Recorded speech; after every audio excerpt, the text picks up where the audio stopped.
amanah fisabilillah. Kerajaan Riau Lingga berbudi bahasa yang baik, saling hormat menghormati. Ini Islam. Pak Suryo ini bisa ke arah itu, saya lihat.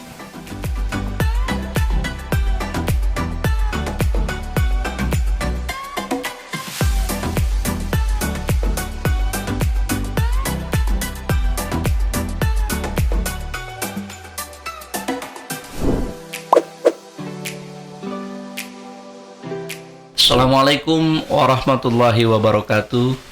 Para pemirsa yang dirahmati Allah, alhamdulillah siang hari ini Suara Batam Podcast kedatangan tamu yang sangat istimewa.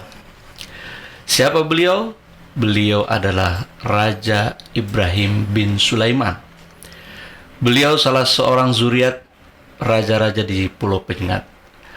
Dan hari ini beliau sudah hadir di studio kita.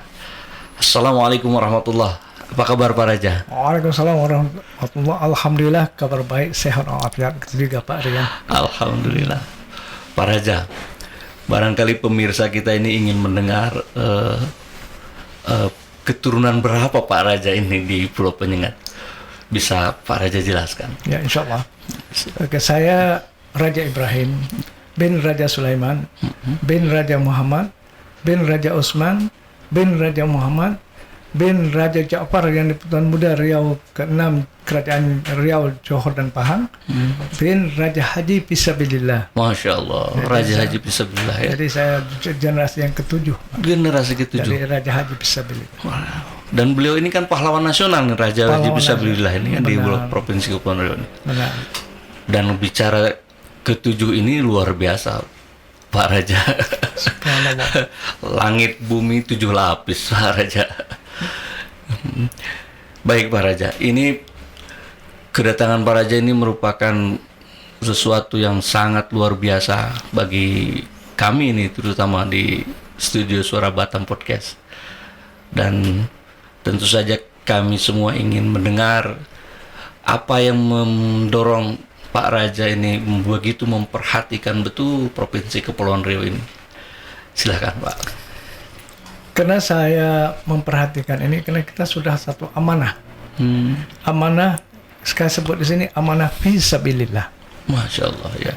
Karena kita tidak akan, kita lihat kondisi Provinsi Kepulauan Riau sekarang ini, kita lihat pengaruh luar yang merusakkan, pertama merusakkan generasi muda kita dengan narkoba, dengan segala macam pengaruh, sehingga salah satu generasi kita juga asik main game, sehingga mereka tak mau belajar, tak mempedulikan sejarah. Padahal identitas bangsa itu adalah sejarah. Siapa melupakan sejarah, dia melupakan jati diri bangsanya sendiri. Nah, makanya kata Bung Karno, jas merah, jangan lupakan sejarah. Sebab ibu segala sejarah itu ada Al-Quran. Masya Allah, ya. Karena dalam Al-Quran ada sejarah. Itulah ibu sejarah. Allah bagikan kita Al-Quran berapa bagian, sebagai 2/3 itu sejarah. Itu Pak. Sejarah, bahkan sejarah awal penciptaan ya. Allah penciptaan. Sejarah kakek moyang kita ya, Nabi Adam ya. Nah, kemudian ilmu pengetahuan lengkap. Makanya Al-Quran itu wajib muslimin dan muslimat bukan membaca, mengkaji, sehingga dapat menjalani Quran itu sebagai suatu kehidupannya sehari-hari. Iya. Ya itu. Ini kan menarik, begitu langsung mengutip Al-Quran sebagai bentuk dari sejarah itu. Apa yang mendorong itu Pak Raja? Jadi apa ada sejarahnya juga, kaitan sejarah dengan Provinsi Kepulauan Riau ini terkait itu? Ya, karena orang Melayu itu identik dengan Islam. Jadi Islam itu jelas bahwa tanpa Allah turunkan melalui Nabi Muhammad Rasulullah SAW, dua ini aku turunkan.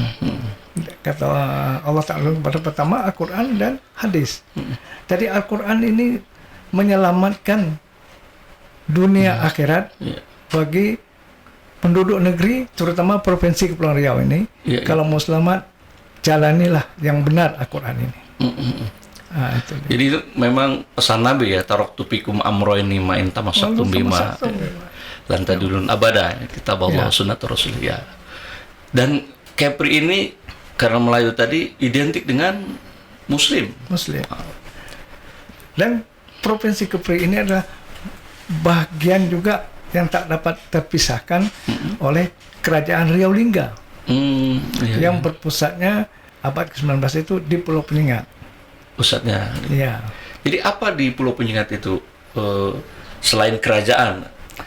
Dan Pulau Penyengat selain kerajaan semua sudah tahu sejarah Pulau Penyengat. Tapi yang perlu saya tekankan di sini, Pulau Penyengat adalah pusat spiritual Kerajaan Riau Lingga. Masya Allah. Pusat spiritual ya? Iya. Di kerajaan atau di level yang lebih luas lagi? Di Kerajaan Riau Lingga, karena salah satu yang di Pondok Muda terakhir Raja Muhammad Yusuf Al-Ahmadi adalah Imam Thariqat Asy-Syabandi, dan disitulah dia menjalankan kekuatan melawan Belanda itu dengan spiritual. Kekuatan Thariqah ini, sebab Belanda sudah memecah-mecahkan. Bagi yang tidak kuat iman, tidak ada pegangan yang kuat dengan Al-Quran dan agama jalan yang benar ini, maka mudah dipecahkan oleh Belanda, oleh penjajah. Tapi Riau Lingga walaupun dipecahnya, tetapi semangat kekuatan spiritualnya utuh, Masih utuh ketika itu ya? masih utuh.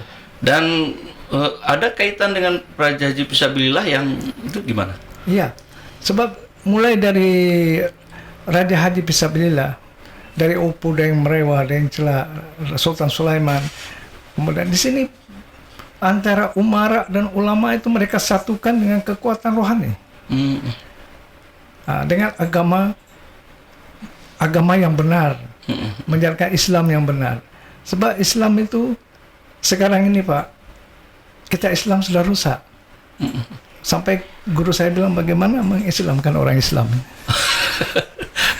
Luar biasa, mengislamkan orang Islam. Apa kaitannya dengan banyaknya golongan atau kaitannya dengan spiritual yang sudah hilang? Iya, contohnya Islam itu kan agama yang indah, ramah tamah, saling menghormati, kasih sayang, kemudian teduh hati kita semua dengan kalau menjalankan Islam dengan benar. Tapi kebanyakan orang Islam menjalankan Islam itu dengan fitnah, dengan adu domba. Contoh kalau di pulau, dia tuh tak ada tahu apa-apa jadi buat. Jadi sudah menelurkan, belum tentu orang itu menjustifikasikan. Ini masalahnya, Pak. Iya. Ini kan memang Nabi juga kan pernah mengingatkan bahwa kita akan terpecah menjadi 73 golongan itu kan gitu. Menurut Pak Raja gimana itu? Iya. Sesuai dengan apa yang saya bincang muzakarah sama guru saya, Raja dia bilang, kalau kita bicarakan 73 golongan, Islam sudah pecah. Sejak mazhab yang 4 itu Islam sudah pecah. Jadi kalau kita jelaskan 73 golongan ini panjang waktunya. Panjang, iya. Jadi dalam muzakarah ini saya ada ide, Raja. Jadi 73 golongan ini kita jadikan 5 mewakili 73 ini. Saya tanya apa itu? Apa itu ya? Betul. Apa itu? Satu, golongan Islam yang tidak pedulikan Islam sama sekali. Padahal dia Islam. Dia Islam, KTP Islam. Tapi nggak peduli. Nggak peduli dengan Islam, azan ke apa ke semua. Ya, itu satu golongan Islam yang tidak pedulikan agama Islam ini sendiri. Kedua, golongan Islam yang mabuk dalam beragama Islam. Wah, ini aneh nih. Mabuk ini gimana maksudnya? Mabuknya baru belajar, baru jadi ustaz, udah nyala semua. Semua salah. Semua salah. Jadi Dia yang benar. Ini masalah sekarang Betul. yang dihadapi oleh agama kita Islam di Nusantara, terutama di Provinsi Kepri ini. Iya. Yang ketiga? Yang ketiga, golongan Islam yang radikal. Wah, radikal gimana? Artinya Radikal? kalau tidak sesuai dengan golongan dia, bunuh. Waduh. Banyak Islam hancur seperti kita lihat di Syria. Iya. Itu perusahaan Islam yang paling sebenarnya harus jadi cermin untuk Provinsi Kepulauan Riau khusus kita ini. Supaya tidak masuk Islam yang radikal ini, Pak. Iya. Yang main kafirkan aja ya. Orang belum tentu itu kafir tuh. Padahal dia sendiri coba. Iya. Itu dia. Ya. Ini masalahnya yang perlu kita hati-hati. Mudah-mudahan kita mendapat pemimpin yang sebati dengan ini. Sebati dengan itu baru 3 tuh, yang 4 Keempat, golongan Islam yang jahil dalam beragama Islam. jahil. Jahil ada 2. Jahil yang mau belajar, dia tak tahu tapi dia mau belajar. Iya. Kemudian Ini agak mending lah, dia mau belajar ya. ya dia mau belajar, ingin tahu dan mau belajar yang benar. Kedua, golongan Islam Jahil tadi. jahil itu tadi jahil murakab namanya Pak. Oh iya, murakab itu. Sudah tak tahu menahu, tak paham, tak apa.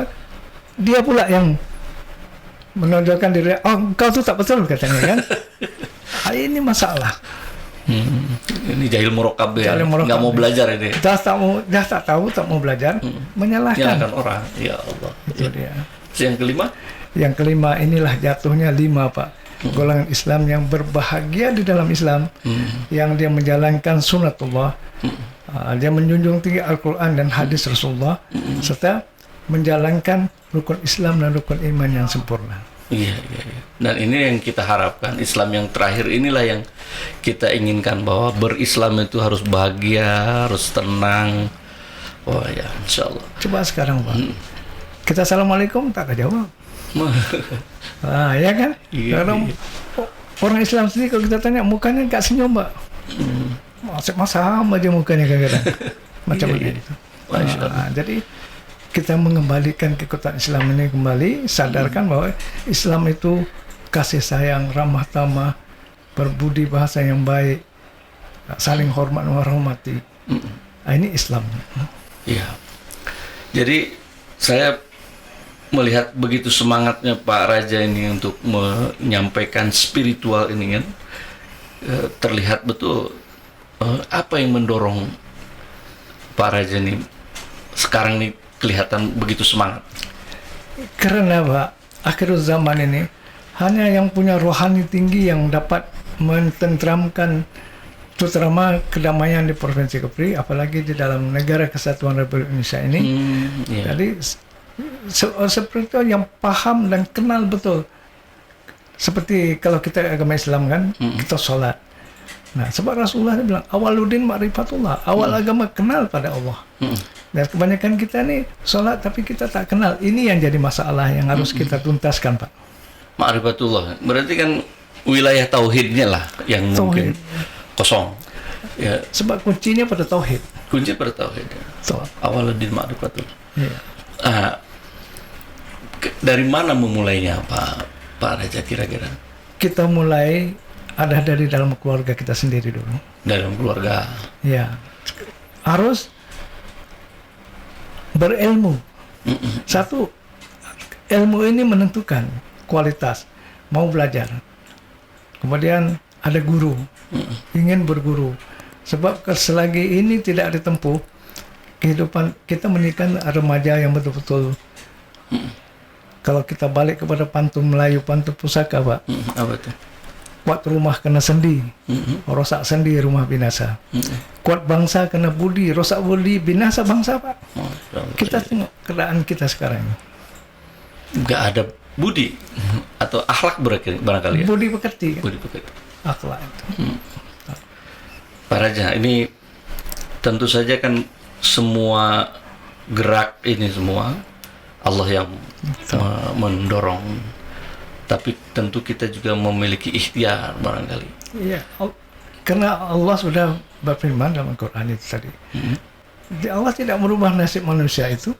Kalau kita sendiri tidak mau merubah. Betul. Innallaha la yughayyiru ma biqaumin hatta yughayyiru ma bi anfusihim. Nah, bagaimana merubahnya ini? Tapi kan di situ bukan hanya yughayir, di situ kan ternyata juga kaitannya dengan bangsa. Tidak berubah nasib bangsa, tak merubah dirinya. Nah, terkait dengan Provinsi Kepri ini, apa idealnya bagaimana ini? Intinya begini, pemimpin mana yang bisa mengurusi ini gitu? Menurut Kalau menurut Pak Raja, saya, kita kan sudah mengikuti berapa pemimpin di dalam menjalani tugas sebagai pemimpin negeri. Tapi kunci utama adalah pemimpin pertama dia adil kepada rakyatnya. Dan kedua dia menguasai di samping kecakapan fisik, kecakapan ilmu, tapi dia harus menguasai kecakapan spiritual ini. Tanpa ada kekuatan rohani ini, dia akan pincang. Pak Raja menemukan orangnya atau tidak? Kalau saya melihat sekarang ini, arah saya seperti saya lihat, saya pelajari Pak Suryo ini bisa ke arah itu saya lihat. Oh subhanallah. Pak Suryo Respatul. Ya. Beliau kan calon ini maju nih di pilkada nanti itu. Makanya dalam satu kekuatan seorang pemimpin itu, dia benar dalam berkata-kata. Salah satunya. Jujur dalam perbuatan. Satu kata di dalam perbuatan itu sendiri. Iya, tidak ngambang. Tidak. Satunya kata dan perbuatan itu justru beliau itu. Kalau saya melihat beliau itu. Tapi kan Bapak belum pernah ketemu. Kita kan pandangan kita sudah kita ke arah kita. Saya mengikuti walaupun tidak bertemu, saya mengikuti. Mengikuti Iya. proses itu. Iya. Tapi kan memang sama sekali belum bertemu kan Pak. Kalau dalam kayak ini saya belum bicara mengenai belum pernah sama beliau. Belum pernah. Tapi sudah ada tanda begitu ya. Itu yang Allah berikan. Masya Allah. Pak, terakhir barangkali ini karena juga waktu yang terbatas. Sebenarnya saya ingin bincang-bincang lebih banyak, cuman kan karena Bapak ditunggu oleh beberapa rekan yang lain. Kira-kira apa yang mau Bapak sampaikan untuk masyarakat di Provinsi Kepulauan Riau ini, Pak? Dengan Bismillahirrahmanirrahim. Pertama sebelum itu kita istighfar, minta ampun kepada Allah SWT. Mudah-mudahan dengan kepemimpinan baru ini di bawah